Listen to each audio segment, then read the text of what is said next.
TV 24 news ವಾಹಿನಿಗೆ ಸ್ವಾಗತ. CM ಹಾಗೂ ಡಿಸಿಎಂ ದೆಹಲಿ ಪ್ರವಾಸ ಗುಟ್ಟು ಬಿಟ್ಟುಕೊಟ್ಟಿದ್ದಾರೆ ಕಾನೂನು ಸಚಿವ ಎಚ್.ಕೆ. ಪಾಟೀಲ್. ಸಿದ್ದು ಸಚಿವ ಸಂಪುಟದ ಪುನರಚನೆಗಾಗಿ ಸಿದ್ಧವಾಗಿ ಹಾಲಿ ಸಚಿವರುಗಳ ಕಾರ್ಯವೈಖರಿಯ ವರದಿಯನ್ನ ಕೊಂಡೊಯ್ದಿದ್ದಾರೆ. ಸಚಿವರುಗಳ ಕಾರ್ಯವೈಖರಿಯ ವರದಿ ಹೊತ್ತು ದೆಹಲಿ ಪ್ರವಾಸ ಕೈಗೊಂಡಿರುವ ಸಿಎಂ ಮತ್ತು ಡಿಸಿಎಂ ಹುಬ್ಬಳ್ಳಿಯಲ್ಲಿ ಕಾನೂನು ಸಚಿವ ಎಚ್.ಕೆ. ಪಾಟೀಲ್ ಹೇಳಿಕೆ ಕೊಟ್ಟಿದ್ದಾರೆ. ಹೈಕಮಾಂಡ್ ಈಗಾಗಲೇ ಸಚಿವರ ಕಾರ್ಯವೈಖರಿಯೇ ವರದಿ ಮಾಡುವಂತೆ ಕೇಳಿದೆ.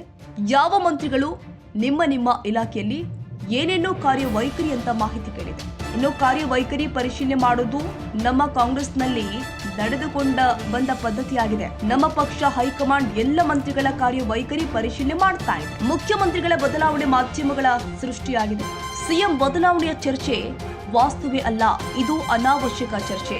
ಸಿಎಂ ಬಗ್ಗೆ ಈಗಾಗಲೇ ಎಲ್ಲ ಸ್ಪಷ್ಟತೆಯನ್ನ ಡಿಕೆ ಶಿವಕುಮಾರ್ ಕೊಟ್ಟಿದ್ದಾರೆ. ಸ್ವತಃ ಸಿಎಂ ಕೂಡ ಸ್ಪಷ್ಟನೆ ಕೊಟ್ಟಿದ್ದಾರೆ.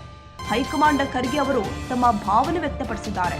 ಹೀಗಾಗಿ ಸಿಎಂ ಬದಲಾವಣೆ ಚರ್ಚೆ ವಾಸ್ತು ಅಲ್ಲ ಎಂದಿದ್ದಾರೆ. ವಿಶ್ವವಿದ್ಯಾಲಯಗಳ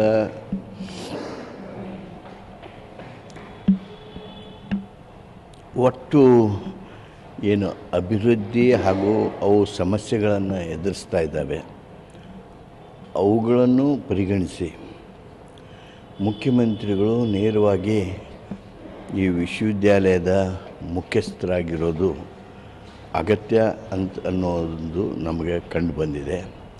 ಆ ಹಿನ್ನೆಲೆಯೊಳಗೆ ನಾವು ಈ ಕಾನೂನುಗಳನ್ನು ಬದಲಾವಣೆ ಮಾಡ್ತಾಯಿದ್ದೇವೆ. ವೈಸ್ ಚಾನ್ಸಲರನ್ನು ಗವರ್ನರ್ ಬದಲಾಗಿ ಮುಖ್ಯಮಂತ್ರಿಗಳನ್ನಾಗಿ ಮಾಡ್ತಾಯಿದ್ದೀವಿ. ಸರ್, ಅಧಿಕಾರ ಮೊಟಕುಗೊಳಿಸ್ದಂಗೆ ಆಗುತ್ತೆ. ಈಗ ತಾವು ನೋಡ್ತಾ ಇದ್ದೀರಿ ವಿಶ್ವವಿದ್ಯಾಲಯಗಳ ಯಾವ ಪರಿಸ್ಥಿತಿಗೆ ಇಳಿದಿವೆ. ಉದಾಹರಣೆಗೆ ನಮ್ಮ ಕರ್ನಾಟಕ ವಿಶ್ವವಿದ್ಯಾಲಯ ತಗೊಳ್ಳಿ.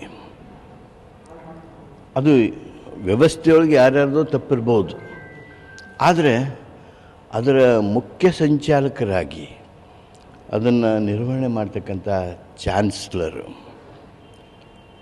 80% ವೇಕೆನ್ಸೀಸ್ ಅದಾವೆ. 80% ವೇಕೆನ್ಸೀಸ್ ಅದಾವೆ. ಒಂದು ನಯೆ ಪೈಸೆ ಡೆವಲಪ್ಮೆಂಟಿಗೆ ಒಂದೊಂದು ವರ್ಷ, 4 ವರ್ಷ ಆದ್ರೂ ಸಹಿತ ಕೊಡೋದು ಸಾಧ್ಯ ಆಗಿಲ್ಲ. ಸರ್ಕಾರದಲ್ಲಿ ತೊಂದರೆಗಳಿರ್ಬೋದು, ಅನಾನುಕೂಲತೆಗಳಿರ್ಬೋದು, ಆದರೆ ಸರ್ಕಾರದ ವ್ಯವಸ್ಥೆಯೊಳಗೆ ಹಣಕಾಸನ್ನು ಹೇಗೆ ಹೊಂದಿಸಬೇಕು, ಏನು ಮಾಡಬೇಕು, ಅದರ ಹಿಂಬಾಲಿಸೋಕೇನು, ನಿರ್ಣಯ ತೆಗೆದುಕೊಳ್ಳೋದೇನು, ಸಭೆಗಳನ್ನು ಮಾಡೋದೇನು, ಅವೆಲ್ಲವೂ ಪರಿಣಾಮಕಾರಿ ಆಗಬೇಕು ಅನ್ನುವಂಥ ಉದ್ದೇಶದಿಂದ ವಿಶ್ವವಿದ್ಯಾಲಯ ಹಿತದೃಷ್ಟಿಯಿಂದನೂ ಸಹಿತ ಮುಖ್ಯಮಂತ್ರಿಗಳನ್ನು ಚಾನ್ಸಲರನ್ನಾಗಿ ಮಾಡ್ತಾಯಿದ್ದೇವೆ. ಕನ್ನಡಿಗರ ಮೆಚ್ಚಿನ ನಿಮ್ಮ ಟಿವಿ 24 ಕನ್ನಡ ನ್ಯೂಸ್ ವಾಹಿನಿ ಇದೀಗ ಟಿವಿಯಲ್ಲಿ ಲಭ್ಯ.